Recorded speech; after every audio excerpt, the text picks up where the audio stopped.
നമ്മുടെ ഒരുപാട് നാളത്തെ ആഗ്രഹമായിരിക്കും ഒരു വീട് വെക്കുക എന്നുള്ളത്. അതിപ്പോ ഒരു വലിയ വീടായിക്കൊള്ളണം എന്നില്ല. ഒരു ചെറിയ വീടാണെങ്കിൽ കൂടി നമ്മൾ വെക്കുന്ന വീട് നമുക്ക് എപ്പോഴും അത് വലിയതാണ്. അതായത് അത് ബഡ്ജറ്റിനല്ല കാൽക്കുലേറ്റ് ചെയ്യുന്നത്. നമ്മളെ ഒരു ആഗ്രഹം ഉണ്ടാവുമല്ലോ, നമ്മളെ വീട് ഇങ്ങനെ ആകണം, അല്ലെങ്കിൽ നമ്മളെ വീട് ഇങ്ങനെയൊക്കെ ആയാലാണ് നമുക്ക് കംഫർട്ട് ആവാന്നുണ്ടാവും. ഞാൻ നിങ്ങൾക്ക് ഇന്ന് ഷെയർ ചെയ്ത് തരാൻ പോകുന്ന വീഡിയോ എന്ന് പറഞ്ഞാൽ ഒരു പ്ലാന് വരയ്ക്കുമ്പോൾ നിങ്ങൾ ശ്രദ്ധിക്കേണ്ട കാര്യങ്ങൾ എന്തൊക്കെയാണ് എന്നാണ്. നമ്മൾ ഒരു വീടിൻ്റെ പ്ലാനിൻ്റെ ഒരു സ്റ്റാർട്ടിങ് സ്റ്റേജൊക്കെ ആവുന്ന സമയത്ത് നമുക്കൊരു ധാരണ വേണം എന്തൊക്കെയാണ് വീട്ടിൽ വേണ്ടത്. അതേപോലെ തന്നെ നമുക്ക് ഏകദേശ ബഡ്ജറ്റ്, ഏകദേശ സ്ക്വയർ ഫീറ്റ് ഒക്കെ ഏകദേശം നമുക്ക് മനസ്സിൽ കണ്ടുവെക്കണം. അതായത് നമുക്ക് ചിലപ്പം ഒരു 40 ലക്ഷം ആയിരിക്കും ബഡ്ജറ്റ് വരുന്നത് മനസ്സിൽ. അപ്പോൾ അതിനനുസരിച്ചിട്ടുള്ള രീതിയിൽ തന്നെ നമ്മൾ പ്ലാൻ ചെയ്താൽ അവസാനത്തേക്ക് വരുന്ന കുറെ കടങ്ങള് കാര്യങ്ങളൊക്കെ ഒഴിവാക്കാൻ പറ്റും.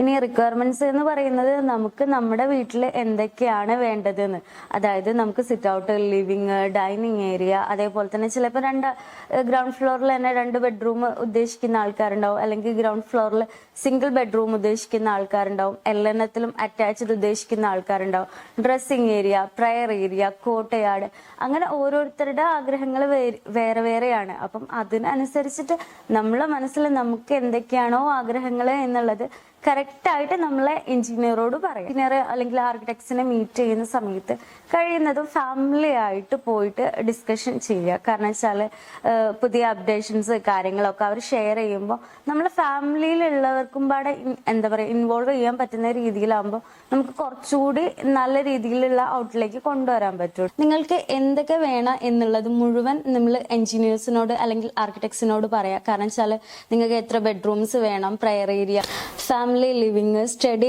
ഏരിയ എന്ന് വേണ്ട എല്ലാ കാര്യങ്ങളും നമുക്ക് ആ ഒരു ടൈമിൽ എന്തൊക്കെ വേണം എന്നുള്ളത് കറക്റ്റായിട്ട് നോട്ട് ചെയ്യാൻ പറ്റും. വീടിൻ്റെ പ്ലാന് അതേപോലെ തന്നെ വരയ്ക്കുമ്പോൾ നമ്മുടെ സൈറ്റ് പ്ലാനിനനുസരിച്ചിട്ട് വരയ്ക്കാൻ വേണ്ടിയിട്ട് നോക്കുക. കാരണം വെച്ചാൽ ചില ആൾക്കാർ ചെയ്യുന്ന കാര്യങ്ങളാണ് നെറ്റിൽ നിന്ന് കാര്യങ്ങളൊക്കെ എടുത്തിട്ട് ഒരു പ്ലാന് നമ്മളൊരു പ്ലോട്ടിലേക്ക് ഇംപ്ലിമെന്റ് ചെയ്ത് എടുക്കുന്നത്. അതിന് പകരമായിട്ട് നമ്മളെ പ്ലോട്ടിന്റെ ഷേപ്പ് കാര്യങ്ങൾക്ക് അനുസരിച്ചിട്ട് പുതിയതായിട്ടുള്ള ഒരു പ്ലാന് വരയ്ക്കുന്നതാണ് എന്തുകൊണ്ടും ബെറ്റർ ആയിട്ടുള്ളത്. നമ്മൾ 2 നിലകളിലൊക്കെ ആയിട്ട് വീട് വെക്കുന്ന സമയത്ത് നമ്മൾ ലിവിങ്ങോ അല്ലെങ്കിൽ ഡൈനിങ്ങോ ഒന്ന് ഡബിൾ ഹൈറ്റിൽ കൊടുക്കുകയാണ് എന്നുണ്ടെങ്കിൽ നമ്മളെ വീട്ടിലേക്കുള്ള ഒരു കണക്ഷൻ കൂടും. അല്ലാത്ത സമയമൊക്കെ ആവുന്ന സമയത്ത് നമ്മൾ ഫസ്റ്റ് ഫ്ലോറിലുള്ള ആളുകളായിട്ടുള്ള ഒരു കണക്ഷൻ ഉണ്ടാവുമല്ലോ, അത് നല്ലോണം മിസ് ചെയ്യുന്ന ഒരു ഫീലിംഗ് ഒക്കെ വരും. നമ്മൾ ഏതെങ്കിലും ഒന്ന് നമ്മൾ ഡബിൾ ഹൈറ്റിൽ കൊടുക്കുന്ന സമയത്ത് ആ ഒരു ബുദ്ധിമുട്ട് ഇല്ലാണ്ടാവും. അതുകൂടാതെ തന്നെ നമ്മൾ ഡബിൾ ഹൈറ്റിലായിട്ട് കൊടുക്കുന്ന സമയത്ത് കുറച്ചുകൂടി നല്ല ലൈറ്റിങ്ങും ഒരു ലക്ഷറി ഫീലൊക്കെ നമുക്ക് അതിന്ന് കൊണ്ടുവരാൻ പറ്റും കേട്ടോ. നമ്മൾ ടോയ്ലറ്റ് ഒക്കെ കൊടുക്കുന്ന സമയത്ത് അടുത്തടുത്തായിട്ട് കൊടുക്കുന്ന സമയത്തൊക്കെ നമുക്ക് പ്ലംബിങ്ങിന്റെ ഒക്കെ ഒരുപാട് കോസ്റ്റ് ലാഭിക്കാൻ പറ്റും. അതേപോലെ തന്നെ നമ്മൾ ടോയ്ലറ്റ് ചെയ്യുന്ന സമയത്ത് ശ്രദ്ധിക്കേണ്ട ഏറ്റവും ഇമ്പോർട്ടന്റ് ആയിട്ടുള്ള കാര്യം dry area wet area separation ചെയ്യുക എന്നുള്ളതാണ്. കാരണം വെച്ചാൽ അങ്ങനെയുള്ള സമയത്ത് നമുക്ക് ക്ലീനിങ് കാര്യങ്ങളൊക്കെ നല്ല ഈസി ആക്കാൻ പറ്റും. അടുത്തതായിട്ട് നമ്മുടെ കാർ പോർച്ചും സിറ്റ് ഔട്ടും തമ്മിൽ ഒരു കണക്ഷൻ വേണം. അതായത് നമ്മൾ മഴയത്തൊക്കെ ആണെങ്കിൽ കാറ് പാർക്ക് ചെയ്ത് കഴിഞ്ഞതിന് ശേഷം നമ്മൾ മഴ നനയാണ്ട് തന്നെ സിറ്റ് ഔട്ടിലേക്ക് കയറുന്ന രീതിയിലേക്ക് വേണം കാർ പോർച്ച് കാര്യങ്ങളൊക്കെ സെറ്റ് ചെയ്യാൻ വേണ്ടിയിട്ട്. ഡോർസ് ഒക്കെ വീട്ടിലേക്ക് മാക്സിമം കുറച്ചിട്ട് കുറച്ചുകൂടി ഓപ്പൺ സ്പേസ് ആയിട്ട് കൊടുക്കുക. അതായത് നമ്മൾ ലിവിങ് ടു ഡൈനിങ് ഒക്കെ ചെയ്യുന്ന സമയത്ത് പാർട്ടീഷൻസ് യൂസ് ചെയ്യുക. അതേപോലെ തന്നെ കിച്ചണൊക്കെ നമ്മൾ ഓപ്പൺ കിച്ചൺ ആയിട്ട് കൊണ്ടുവരിക. ഈ ഓപ്പൺ കിച്ചൺ വരുന്ന കോൺസെപ്റ്റ് കുറച്ചുകൂടി നല്ലൊരു കോൺസെപ്റ്റാണ്. നമുക്ക് കിച്ചണിൽ മാത്രമായിട്ട് പെണ്ണുങ്ങൾ നിന്ന് പോവാണ്ട് നമുക്ക് ഫാമിലി ആയിട്ടൊക്കെ കുറച്ചുകൂടി കൊണ്ടുവരാൻ പറ്റുന്ന ഒരു ഓപ്ഷനാണ്. അതേപോലെ തന്നെ നമ്മൾ മക്കളെ പഠിക്കുന്ന കാര്യങ്ങളാണെങ്കിലും നമുക്ക് കിച്ചണിൽ ഒരു കൗണ്ടർ ടോപ്പ് ഒക്കെ ഉണ്ടാവുന്ന സമയത്ത് നമുക്ക് വേണമെങ്കിൽ ആ ഒരു ഏരിയയിൽ നിന്ന് പഠിപ്പിക്കാനാണെങ്കിലും നമുക്ക് ശ്രദ്ധിക്കാൻ കുറച്ചുകൂടി പറ്റും എന്നുള്ളൊരു ഓപ്ഷനൊക്കെ അവിടെ വരുന്നുണ്ട് കേട്ടോ.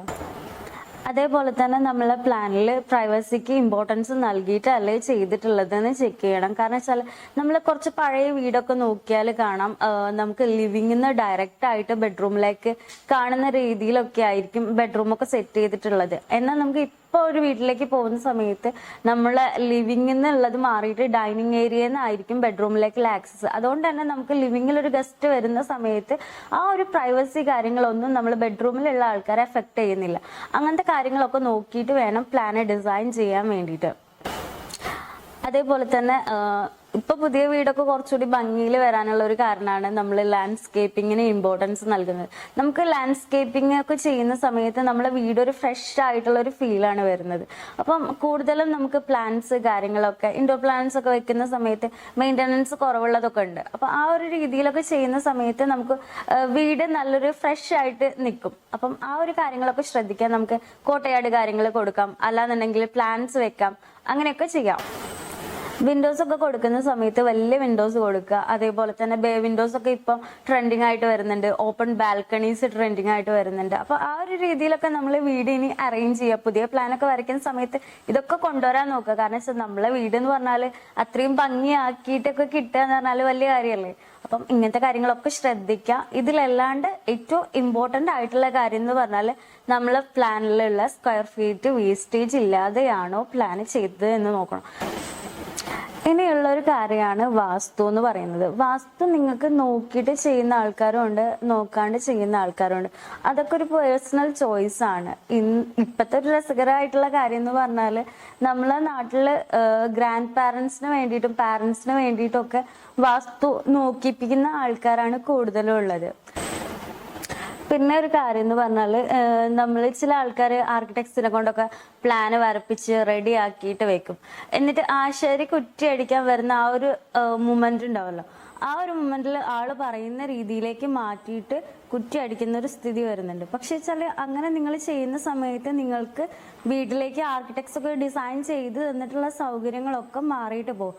ഇനി എന്തെങ്കിലും മാറ്റം വരുത്താനുണ്ടെങ്കിൽ തന്നെ നമ്മൾ ഓൾറെഡി നമ്മൾ വരച്ച് തന്നിട്ടുണ്ടാവുന്ന പ്ലാന് എന്താ പറയുക, ആ ശരീനെ കാണിക്കുക. എന്നിട്ട് അളവിൽ എന്തൊക്കെയാ വേരിയേഷൻസ് വരുന്നത് എന്നുള്ളത് പറഞ്ഞു കൊടുത്തതിന് ശേഷം മാറ്റിയിട്ട് കറക്റ്റ് ആയിട്ട് ആ ഒരു രീതിയിലേക്ക് ആക്കിയിട്ട് ചെയ്യുന്നതായിരിക്കും കുറച്ചുകൂടി ബെറ്റർ. പ്ലാൻ വരച്ച് കഴിഞ്ഞാൽ നമ്മൾ എല്ലാ ഏരിയാസിലും വെന്റിലേഷൻ കറക്റ്റ് അല്ലേ എന്ന് ചെക്ക് ചെയ്യിക്കുക. അതേപോലെ തന്നെ ബെഡ്റൂംസിനൊക്കെ ആണെങ്കിൽ ക്രോസ് വെന്റിലേഷൻ കറക്റ്റ് മസ്റ്റ് ആയിട്ട് ചെയ്യിപ്പിക്കുക. കാരണം വെച്ചാൽ നമുക്ക് ക്രോസ് വെന്റിലേഷൻ ഇല്ലാത്ത സമയത്ത് ഡിസ്കംഫർട്ടൊക്കെ ഫീൽ ചെയ്യാനുള്ള ചാൻസ് ഉണ്ട്. അപ്പോൾ ആ ഒരു കാര്യങ്ങളൊക്കെ എന്തായാലും ശ്രദ്ധിക്കണം. വീടിന്റെ പ്ലാൻ വരയ്ക്കുന്നതിന്റെ കൂടെ തന്നെ വീടിന്റെ 3Dയും ചെയ്യിപ്പിക്കാൻ വേണ്ടിയിട്ട് നോക്കുക. കാരണം വെച്ചാൽ നമുക്ക് ഫൈനലായിട്ട് വരുന്ന ഒരു കോസ്റ്റ്, അപ്രോക്സിമേറ്റ് കോസ്റ്റ് കാൽക്കുലേറ്റ് ചെയ്യാനാണെങ്കിലും അതേപോലെ തന്നെ മെറ്റീരിയൽ സെലക്ഷൻ ചെയ്യാനാണെങ്കിലും ഒരുപാട് കാര്യങ്ങൾക്ക് ഉപകാരപ്പെടുന്നതാണ് 3D. നമ്മളെ നാട്ടിൽ ഇന്ന് 3000 രൂപ മുതൽക്ക് 30,000 രൂപയ്ക്ക് വരെ 3D നല്ല ക്വാളിറ്റിയിൽ ചെയ്യുന്ന ആൾക്കാരുണ്ട്. അപ്പം അതൊക്കെ എന്തായാലും ചെയ്യാൻ വേണ്ടിയിട്ട് നോക്കുക.